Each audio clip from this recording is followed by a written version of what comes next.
Hi friends, welcome to my channel. ಈ fridge repair ನಡೀತಾ ಇದೆ. ಇವತ್ತಿನ ವಿಡಿಯೋದಲ್ಲಿ ನಾನು ಫ್ರಿಡ್ಜನ್ನು ರಿಪೇರಿ ಮಾಡಿಸ್ತಾ ಇದ್ದೀನಿ. ಅದನ್ನು ನಿಮ್ಮ ಜೊತೆ ಶೇರ್ ಮಾಡ್ಕೊಳ್ತಾ ಇದ್ದೀನಿ. ಇಲ್ಲಿ ನೋಡ್ಬೋದು ನೀವು, ಇದೇನಿದೆ ಅಂದರೆ ಥರ್ಮೋಸ್ಟೇಟ್ ಅಂತ ಕರೀತಾರೆ ಇದಕ್ಕೆ. ಇದರ ಪ್ರೈಸ್ ಕೂಡ ನೀವು ನೋಡಿ. ಇದನ್ನು ಯಾಕೆ ಹಾಕಿಸ್ತಾ ಇದ್ದೀನಿ ಅಂತಂದರೆ, ಇಲ್ಲಿ ನಾವು ಫ್ರಿಡ್ಜ್ನಲ್ಲಿ ಹಾಲಿಟ್ಟರೂ ಕೂಡ ಐಸ್ ಆಗ್ತಾ ಇತ್ತು, ಹಾಗೆ ತರಕಾರಿಗಳನ್ನು ಇಟ್ಟರೂ ಕೂಡ ಅದನ್ನು ಕೂಡ ಅದರ ಮೇಲೆ ಐಸ್ ರೆಡಿ ಆಗ್ತಾ ಇತ್ತು. ಹಾಗಾಗಿ ಒಳಗಡೆ ಏನಿಟ್ಟರೂ ಕೂಡ ಫ್ರಿಜ್ಜಲ್ಲಿ ಅದರ ಮೇಲೆ ಐಸ್ನ ಒಂದು ಲೇಯರನ್ನು ರೆಡಿ ಆಗ್ತಾ ಇತ್ತು. ಹಾಗಾಗಿ ಏನಾಗಿದೆ ಅಂತ ಅಂದ್ಬಿಟ್ಟು ರಿಪೇರಿ ಮಾಡೋರನ್ನು ನಾನು ಕರೆಸಿದ್ದೆ. ಅವ್ರು ಹೇಳಿದ್ರು, ಇದು ಥರ್ಮೋಸ್ಟೇಟ್ ಹಾಳಾಗಿದೆ, ಇದು ಹೊಸದು ಹಾಕಬೇಕಾಗುತ್ತೆ ಅಂತ ಅಂದಾಗ ನಾನು ಇವಾಗ ಇಲ್ಲಿ ತರಿಸಿ ಹಾಕಿಸ್ತಾ ಇದ್ದೀನಿ. ಹಾಗಾಗಿ ಈ ಥರ ಏನಾದರೂ ಆಗ್ತಾ ಇದೆ ಅಂತ ಅಂದಾಗ ನಾವು ಅದನ್ನು ರಿಪೇರಿ ಮಾಡಿಸ್ಬೇಕಾಗುತ್ತೆ. ಹಾಗೆ ಈ ಫ್ರಿಡ್ಜ್ ತುಂಬಾ ಹಳೇದಾಗಿದೆ. ನಾವಿಲ್ಲಿ ಹೊಸ ಮನೆಗೆ ಬಂದಾಗ ಹೊಸ ಫ್ರಿಡ್ಜನ್ನು ತಗೋಬೇಕಾಗಿತ್ತು. ಆದರೆ ಇನ್ನೂ ತಗೊಳ್ಳೋದಕ್ಕೆ ನಮಗೆ ಇಷ್ಟ ಇಲ್ಲ. ಇದೇ ಫ್ರಿಡ್ಜ್ನಲ್ಲಿ ಇನ್ನೂ ನಡೆಸೋಣ ಅಂತ ಅಂದ್ಬಿಟ್ಟು ಇದೇ ಫ್ರಿಡ್ಜನ್ನು ಬಳಸ್ತಾ ಇದ್ದೀವಿ. ಇದು ಹೆಚ್ಚೇನು ಹಾಳಾಗಿಲ್ಲ. ಹಾಗಾಗಿ ಆದರೆ ಒಂದು ರಿಪೇರಿಯನ್ನು ಹಾಗೆ ನಾವು ತೆಗೆದಾಗ ಮತ್ತೆ ಒಂದೊಂದು ರಿಪೇರಿಯನ್ನು ಬರ್ತಾನೆ ಹೋಗುತ್ತೆ. ಇದು ಏನಾಗಿದೆ ಅಂತಂದರೆ, ತುಂಬ ದಿವಸದಿಂದ ಇದಕ್ಕೆ ಹ್ಯಾಂಡಲ್ ಕೂಡ ಹೋಗಿದೆ. ಹಾಗಾಗಿ ಇದರ ಹ್ಯಾಂಡಲ್ ಕೂಡ ಹಾಕಿಸ್ಬೇಕು. ಅದನ್ನು ಕೂಡ ಹೇಳಿದ್ದೀನಿ ಇದೇ ವಿಡಿಯೋದಲ್ಲಿ, ಅದು ಕೂಡ ನಿಮಗೆ ತೋರಿಸ್ತೀನಿ. ಹಾಗೆ ಅದರ ಖರ್ಚು ಎಷ್ಟು ಬಂತು ಅಂತ ಕೂಡ ನಿಮಗೆ ನಾನು ಎಲ್ಲ ಡಿಸ್ಕ್ರಿಪ್ಷನಲ್ಲಿ ಕೊಟ್ಟಿರ್ತೀನಿ, ನೀವು ಚೆಕ್ ಮಾಡ್ಕೊಳ್ಳಿ. ಇಲ್ಲಿ ನೋಡಿ, ಅದನ್ನು ಹಾಕ್ತಾ ಇದ್ದಾರೆ. ಇವಾಗ ಇದನ್ನು ರಿಪೇರಿ ಮಾಡಿ ಮತ್ತೆ 4-5 ದಿವಸಗಳಾಗಿದೆ. ಇವಾಗ ಚೆನ್ನಾಗಿ ನಡೀತಾ ಇದೆ. ಹಾಗೆ ಇಲ್ಲಿ ಮೈಕ್ರೋವೇವ್ ಕೂಡ ಸ್ವಲ್ಪ ಹಾಳಾಗಿತ್ತು. ಅದನ್ನು ಕೂಡ ಪೂರ್ತಿಯಾಗಿ ತೆಗೆದು ಕ್ಲೀನ್ ಮಾಡಿ ಕೊಟ್ಟರು ಇವರು. ಮೈಕ್ರೋವೇವ್ ಆಗಲಿ, ಹಾಗೆ ಗೀಝರು, ಫ್ರಿಡ್ಜು, AC ಇದೆಲ್ಲ ಏನಾದರೂ ಹಾಳಾದರೆ ರಿಪೇರಿ ಮಾಡಿ ಕೊಡ್ತಾರೆ. ಇವರ ಫೋನ್ ನಂಬರ್ ಕೂಡ ನಾನು ಡಿಸ್ಕ್ರಿಪ್ಷನಲ್ಲಿ ಕೊಟ್ಟಿರ್ತೀನಿ, ನೀವು ಬೇಕಾದರೆ ಕಾಲ್ ಮಾಡಬಹುದು. ಬೀದರಲ್ಲಿ ಮಾತ್ರ. ಹಾಗೆ ಇಲ್ಲಿ ಒಂದು ಬಾಕ್ಸನ್ನು ನೋಡ್ತಾ ಇದ್ದೀರಲ್ವ, ನಾವು ಫ್ರಿಡ್ಜ್ ತಂದು ಇಷ್ಟು ವರ್ಷ ಆದರೂ ಕೂಡ ಈ ಬಾಕ್ಸನ್ನು ತರೋದಕ್ಕಾಗಿರಲಿಲ್ಲ. ಅದು ಫ್ರಿಡ್ಜ್ ಜೊತೆಗೇ ಕೊಡ್ತಾರಂತೆ, ಆದರೆ ನಮಗೆ ಗೊತ್ತಿರಲಿಲ್ಲ. ಅದನ್ನು ತರೋದಕ್ಕೆ ಗೊತ್ತಾಗಲಿಲ್ಲ. ಅದು ಕರೆಂಟ್ ಹೋದಾಗ ಏನಾಗ್ತಾ ಇತ್ತು ಅಂದರೆ, ಫುಲ್ಲು ರೂಮೆಲ್ಲ ನೀರು ಆಗ್ತಾಯಿತ್ತು, ಕೆಳಗಡೆಯಿಂದ ನೀರು ಬಂದು. ಹಾಗಾಗಿ ಅದನ್ನು ಬಾಕ್ಸನ್ನು ಕೂಡ ನಾನು ತರಿಸ್ದೆ. ಅದರ ರೇಟ್ ಕೂಡ ನಾನು ಡಿಸ್ಕ್ರಿಪ್ಷನಲ್ಲಿ ಕೊಟ್ಟಿರ್ತೀನಿ. ಹಾಗೆ ಇಲ್ಲಿ ಹ್ಯಾಂಡಲ್ ಇವಾಗ ಕೂಡಿಸ್ತಾ ಇದ್ದಾರೆ ನೋಡಿ. ಇದನ್ನು ಇರಲಿಲ್ಲ ಮೊದಲು, ಹಾಗೆ ಇತ್ತು. ನೀವು ಈ ಹಿಂದಿನ ಫ್ರಿಡ್ಜ್ ಮತ್ತೆ ಒಂದು ವಿಡಿಯೋನ ಕೂಡ ನಾನು ಶೇರ್ ಮಾಡ್ಕೊಂಡಿದ್ದೀನಿ, ಅದರ ಲಿಂಕನ್ನು ಕೂಡ ಕೊಡ್ತೀನಿ. ಅದರಲ್ಲಿ ನೋಡಿದ್ರೆ ನಿಮಗೆ ಗೊತ್ತಾಗುತ್ತೆ. ಹ್ಯಾಂಡಲ್ ಇರಲಿಲ್ಲ, ಇವಾಗ ಹಾಕಿಸ್ತಾ ಇದ್ದೀನಿ ನೋಡಿ. ಈ ಥರ ನಾವು ಪದೇ ಪದೇ ರಿಪೇರಿ ಮಾಡುವ ಬದಲು ಹೊಸ ಫ್ರಿಡ್ಜನ್ನೇ ತಗೊಳ್ಬೇಕು. ಆದರೆ ಈ ಸಲ ತಗೊಂಡಿಲ್ಲ. ಇನ್ನು ಮುಂದೆ ಮತ್ತೆ ಒಂದು ಏನಾದರೂ ರಿಪೇರಿ ಬಂದಾಗ ಖಂಡಿತ ಇದನ್ನು ಚೇಂಜ್ ಮಾಡಿಬಿಡ್ತೀನಿ. ಹಾಗೆ ಇಲ್ಲಿ ಸೈಡಲ್ಲಿ ಡೋರ್ಗೆ ಒಂದು ರಬ್ಬರ್ ಇರುತ್ತೆ ಅಲ್ವಾ, ಅದು ತುಂಬಾ ಹಾಳಾಗಿತ್ತು. ಅದನ್ನು ತೆಗೆದು ಬೇರೆದು ಹಾಕ್ಬೋದು ಅಥವಾ ಇಲ್ಲೋ ಅಂತ ಏನೂ ಗೊತ್ತಾಗ್ತಾ ಇರಲಿಲ್ಲ. ಹಾಗಾಗಿ ಇವರನ್ನು ಕೇಳಿದಾಗ ಇಲ್ಲ, ಅದನ್ನು ಹಾಕ್ಬೋದು ಅಂತಂದರು. ಹಾಗಾಗಿ ಅದನ್ನು ಕೂಡ ನಾನು ಇಲ್ಲಿ ಚೇಂಜ್ ಮಾಡಿಸ್ತಾ ಇದ್ದೀನಿ ನೋಡಿ. ಅದು ಇಷ್ಟು ಹಾಳಾಗಿದೆ ಅಂತಂದರೆ ಒಳಗಡೆ ಅದನ್ನು ತೆಗೆದು ಪೂರ್ತಿಯಾಗಿ ತೆಗೆದು ಕ್ಲೀನ್ ಮಾಡೋದಕ್ಕೂ ಕೂಡ ಆಗೋದಿಲ್ಲ ನಮಗೆ. ಯಾಕೆ ಅಂತಂದರೆ ಅದಕ್ಕೆ ಸ್ಕ್ರೂಯಿಂದ ಫಿಟ್ ಮಾಡಿರ್ತಾರೆ, ಇಲ್ಲಿ ನೋಡ್ತಾ ಇರ್ಬೋದು ನೀವು. ಹಾಗಾಗಿ ಅದನ್ನು ತೆಗೆದು ವಾಶ್ ಮಾಡೋದಕ್ಕೆ ಆಗೋದಿಲ್ಲ.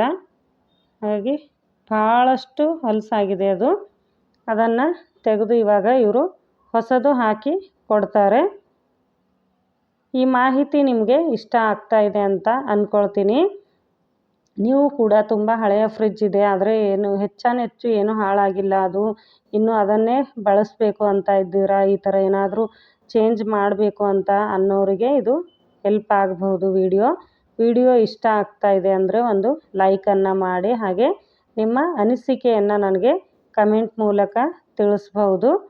ಹಾಗೆ ಇನ್ನೊಂದು ಮಾತು ಏನಂದರು ಅವರು ಅಂದರೆ, ನಾವು ಫ್ರಿಡ್ಜ್ ಕ್ಲೀನ್ ಮಾಡುವಾಗ ಮೇಲ್ಗಡೆ ಫ್ರೀಝರಲ್ಲಿ ಇದು ಏನಂತಾರೆ ಐಸ್ ರೆಡಿ ಆಗುತ್ತೆ ಅಲ್ವಾ, ಅದು ಫುಲ್ ಗಟ್ಟಿಯಾಗಿರುತ್ತೆ. ನಾವು ಒಂದು ದಿನ ಆಫ್ ಇಟ್ಟರೂ ಕೂಡ ಅದು ಕರಗೋದಿಲ್ಲ.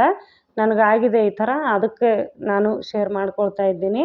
ಆ ಥರ ಆದಾಗ ಅದನ್ನು ನಾವು ಜೋರಾಗಿ ಏನಾದರೂ ಒಂದು ಐಟಮನ್ನು ತಗೊಂಡು ಹೊಡೆಯೋದಾಗಲಿ, ಅದನ್ನು ಬೇಗ ಬಿಡಿಸೋದಕ್ಕೆ ಟ್ರೈ ಮಾಡೋದು, ಈ ಥರ ಮಾಡೋದಕ್ಕೆ ಹೋಗಬಾರ್ದು. ಬಿಸಿ ನೀರನ್ನು ಮಾಡಿ ಅದಕ್ಕೆ ಹಾಕಿದ್ರೆ ಅದು ಕರಗುತ್ತೆ ಅಂತ ಹೇಳ್ತಾಯಿದ್ರು. ಯಾಕೆ ಅಂತಂದರೆ ನಾವು ಆ ಥರ ಅದನ್ನು ಹೊಡೆದು ತೆಗೆಯೋದ್ರಿಂದ ಅಲ್ಲಿ ಫ್ರೀಝರ್ ಹೋಗುತ್ತೆ ಅಂತೆ, ಅದು ಹಾಳಾಗುತ್ತೆ ಅಂತ ಹೇಳ್ತಾಯಿದ್ರು. ಹಾಗಾಗಿ ನೀವು ಕೂಡ ಕ್ಲೀನ್ ಮಾಡುವಾಗ ಬಿಸಿ ನೀರನ್ನು ಮಾಡಿಕೊಂಡು ಅದಕ್ಕೆ ಹಾಕಿದರೆ ಅದು ಕ್ಲೀನ್ ಆಗುತ್ತೆ. ಇವಾಗ ನೋಡಿ, ಅದು ಥರ್ಮೋಸ್ಟೇಟ್ ಅಂತ ಹೇಳಿದೆ ಅಲ್ವಾ, ಅದನ್ನು ಕೂಡಿಸಿದ್ರು. ಅದಾದ ನಂತರ ಇಲ್ಲಿ ಡೋರನ್ನು ಪೂರ್ತಿಯಾಗಿ ಓಪನ್ ಮಾಡ್ಕೊಳ್ತಾ ಇದ್ದಾರೆ. ಯಾಕೆ ಅಂತಂದರೆ ಅದನ್ನು ಚೆನ್ನಾಗಿ ಸ್ಕ್ರೂಯಿಂದ ಟೈಟ್ ಮಾಡಬೇಕಾಗುತ್ತೆ. ಹಾಗಾಗಿ ಅದನ್ನು ಪೂರ್ತಿಯಾಗಿ ಸಪ್ರೇಟಾಗಿ ತೆಗೆದುಕೊಂಡು ಹಾಲ್ಗೆ ತಗೊಂಡು ಹೋಗ್ತಾ ಇದ್ದಾರೆ. ಅಲ್ಲಿಯೇ ಇಲ್ಲಿ ಒಯ್ದ ನಂತರ ಇಲ್ಲಿ ಚೆನ್ನಾಗಿ ಅದನ್ನು ತೆಗೆದು ಹೊಸ ರಬ್ಬರನ್ನು ಅದಕ್ಕೆ ಹಾಕ್ತಾ ಇದ್ದಾರೆ. ಹಾಗೆ ಅದರಲ್ಲಿ ಒಂದು ಮ್ಯಾಗ್ನೆಟ್ ಕೂಡ ಇತ್ತು. ಮ್ಯಾಗ್ನೆಟ್ನ ಪಟ್ಟಿ ಇದೆ, ಅದು 4 ಸೈಡ್ ಏನಿದೆ ಅಲ್ವಾ, ಇದು ಪೂರ್ತಿ ಮ್ಯಾಗ್ನೆಟ್ ಇರೋದ್ರಿಂದ ಡೋರು ಹಿಡ್ಕೊಳ್ಳೋದಕ್ಕೆ ಹೆಲ್ಪ್ ಆಗುತ್ತೆ. ಹಾಗಾಗಿ ಅದನ್ನು ಪೂರ್ತಿಯಾಗಿ ತೆಗೆದು ಅದರೊಳಗಿನ ಮ್ಯಾಗ್ನೆಟನ್ನು ಕೂಡ ತೆಗೆದು ಈ ಏನು ಹೊಸ ರಬ್ಬರನ್ನು ಇದಕ್ಕೆ ಅಟ್ಯಾಚ್ ಮಾಡ್ತಾರೆ ಅಲ್ವಾ, ಅದರಲ್ಲಿ ಹಾಕಿ ಕೊಡ್ತಾರೆ. ವಿಡಿಯೋದಲ್ಲಿ ನೋಡ್ಬೋದು ನೀವು. ಇವಾಗ ಸ್ಕ್ರೂಗಳನ್ನೆಲ್ಲ ತೆಗಿತಾ ಇದ್ದಾರೆ. ಹಾಗೆ ಆದಷ್ಟು ನಾನು ನಿಮಗೆ ಅಂದರೆ ಮನೆಯಲ್ಲಿ ಯಾವುದೇ ಒಂದು ಕೆಲಸಗಳನ್ನು ಮಾಡಿಸಿದಾಗ ಅಥವಾ ಏನಾದರೂ ಒಂದು ಅಂದರೆ ಹೌಸ್ ವೈಫ್ ಏನಿರ್ತೀವಲ್ವ ನಾವು ಮನೆಯಲ್ಲಿ, ಎಲ್ರಿಗೂ ಕೂಡ ಹೆಲ್ಪ್ ಆಗುವಂತಹ ವೀಡಿಯೋಸ್ಗಳನ್ನು ಹಾಕ್ತಾ ಇರ್ತೀನಿ. ಹಾಗಾಗಿ ವಿಡಿಯೋ ಇಷ್ಟ ಆದರೆ ಲೈಕ್ ಮಾಡಿ, ಶೇರ್ ಮಾಡಿ.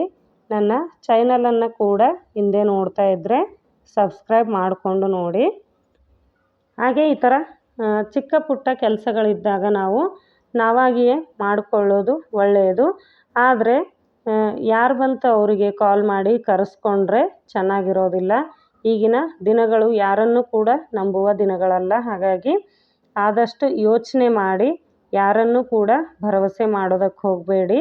ಬೇಗನೆ ಆದಷ್ಟು ನಿಮಗೆ ತುಂಬ ದಿವಸದಿಂದ ಪರಿಚಯ ಇದ್ದಾರೆ ಅಂತ ಅಂದಾಗ ಮಾತ್ರ ಅವರನ್ನು ಕರೆಸ್ಕೊಂಡು ಕೆಲಸಗಳನ್ನು ಮಾಡಿಸ್ಕೊಳ್ಳಿ. ಇಲ್ಲ ಅಂತಂದರೆ ಆದಷ್ಟು ಮನೆಯಲ್ಲಿ ಗಂಡಸರು ಇರುವ ಸಮಯದಲ್ಲಿಯೇ ಕೆಲಸಗಳನ್ನು ಮಾಡಿಸ್ಕೊಳ್ಳಿ ಅಂತ ಹೇಳೋದಕ್ಕೆ ಇಷ್ಟಪಡ್ತೀನಿ.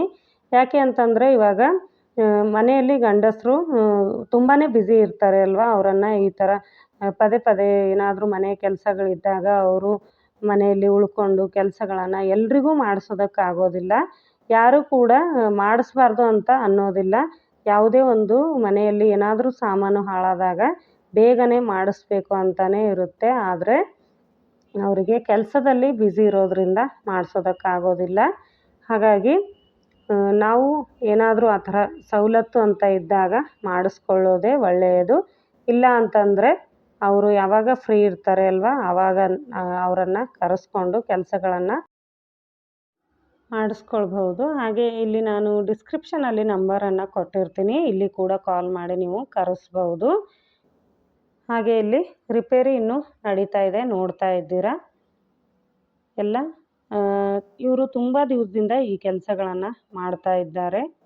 ಹಾಗಾಗಿ ಇಲ್ಲಿ ನೋಡಿ ಮ್ಯಾಗ್ನೆಟನ್ನು ತೆಗಿತಾ ಇದ್ದಾರೆ. ಅದರಿಂದ ತೆಗೆದು ಇವಾಗ ಹೊಸ ಇಲ್ಲೇನು ರಬ್ಬರ್ ಫಿಟ್ ಮಾಡಿದ್ದಾರೆ ಅಲ್ವಾ, ಅದರಲ್ಲಿ ಹಾಕ್ತಾರೆ.